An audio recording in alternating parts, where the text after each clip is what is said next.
একটা প্রশ্ন করি, আপনি কি সত্যি সুস্থ, নাকি শুধু ওষুধ চাপা একটা অস্থির মন নিয়ে বেঁচে আছেন? আজ পৃথিবীর প্রায় 90% মানুষ হাসছে বাইরে, কিন্তু ভেতরে কিন্তু ভেঙে পড়েছে। আমি একটা গল্পের মাধ্যমে আজকের আলোচনাটা শুরু করি।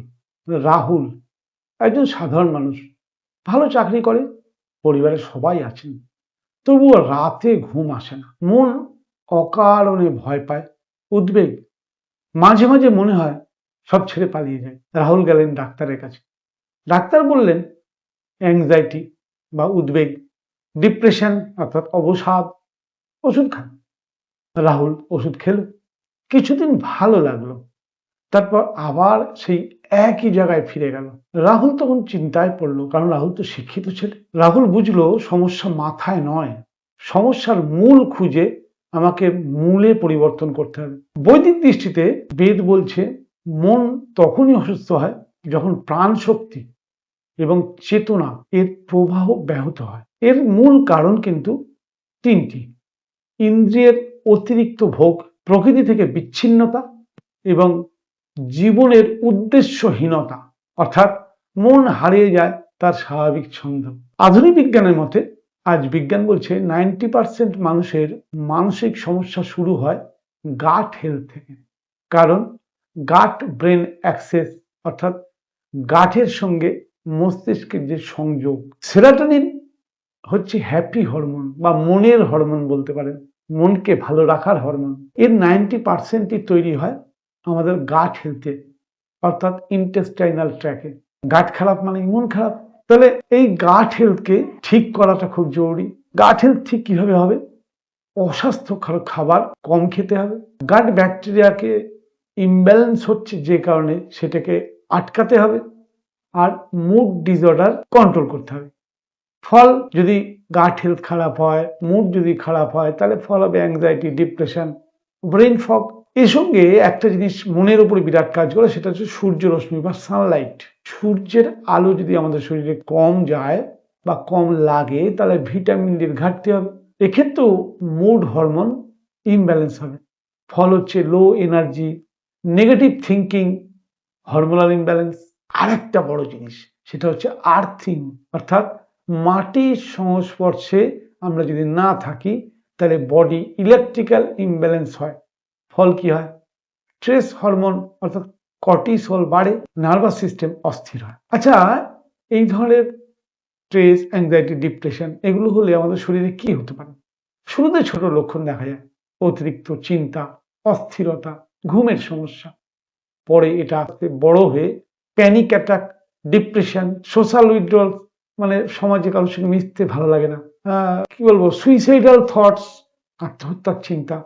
অর্থাৎ শুরু হয় মনের ক্লান্তি দিয়ে, শেষ হয় জীবনের অন্ধকার দিয়ে। কিন্তু আচ্ছা, ওষুধে কি সমাধান পাওয়া যায়? আসলে ওষুধ কি করে সেটা জানার দরকার। ওষুধ লক্ষণকে কমায়, কিন্তু মূল কারণকে স্পর্শই করতে পারে না।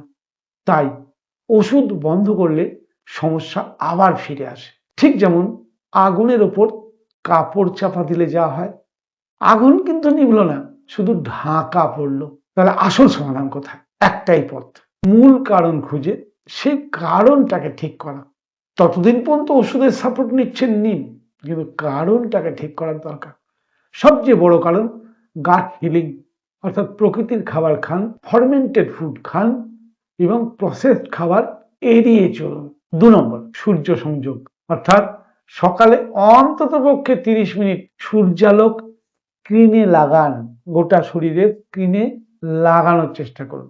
খালি চোখে নয়, কিন্তু শরীরে আলো লাগাটা কিন্তু খুব জরুরি। 3 নম্বরে বলবো আর্থিং, অর্থাৎ খালি পায়ে মাটিতে হাঁটা, ঘাসে বসা, অথবা সারা রাত শরীরকে আর্থিং এর কন্টাক্টে, অর্থাৎ এমন কোন রিস্ট ব্যান্ড, যে রিস্ট ব্যান্ড দিয়ে বাইরে আর্থিং করে সেই তারের মাধ্যমে আর্থিং নিয়ে এসে আপনার শরীরে টাচ করে রাখুন। এতে কি হয়? নার্ভাস সিস্টেম শান্ত হয়, মনকে পুনরায় ব্যালেন্স করা যায়। আর একটা কাজ করুন, সেটা হচ্ছে প্রাণায়াম ও ধ্যান, অর্থাৎ শ্বাসের অভ্যাস।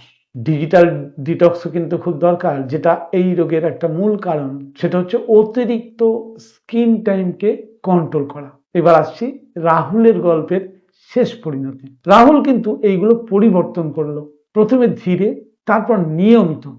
আশ্চর্য ব্যাপার, 3 মাস পর রাহুল খেয়াল করলো তার ঘুম একদম ঠিকঠাক হচ্ছে, মন একদম শান্ত। চিন্তার সময় চিন্তা থাকাটা স্বাভাবিক, কিন্তু যখন সে মনে করছে রিল্যাক্স, আমি আর চিন্তা করব না, মুহূর্তেই চিন্তা ভ্যানিশ। জীবন আবার রঙিন হয়ে গেল রাহুলের। সে বুঝলো মুক্তি ওষুধে নয়, মুক্তি প্রকৃতির কাছে ফিরে যাওয়াতে। মনে রাখবেন, আপনার শরীর কখনো ভুল করে না, সে শুধু সংকেত দেয়। আপনি কি সেই সংকেত শুনবেন, নাকি ওষুধ দিয়ে সেটাকে চাপা দেবেন বা শরীরকে চুপ করাবেন?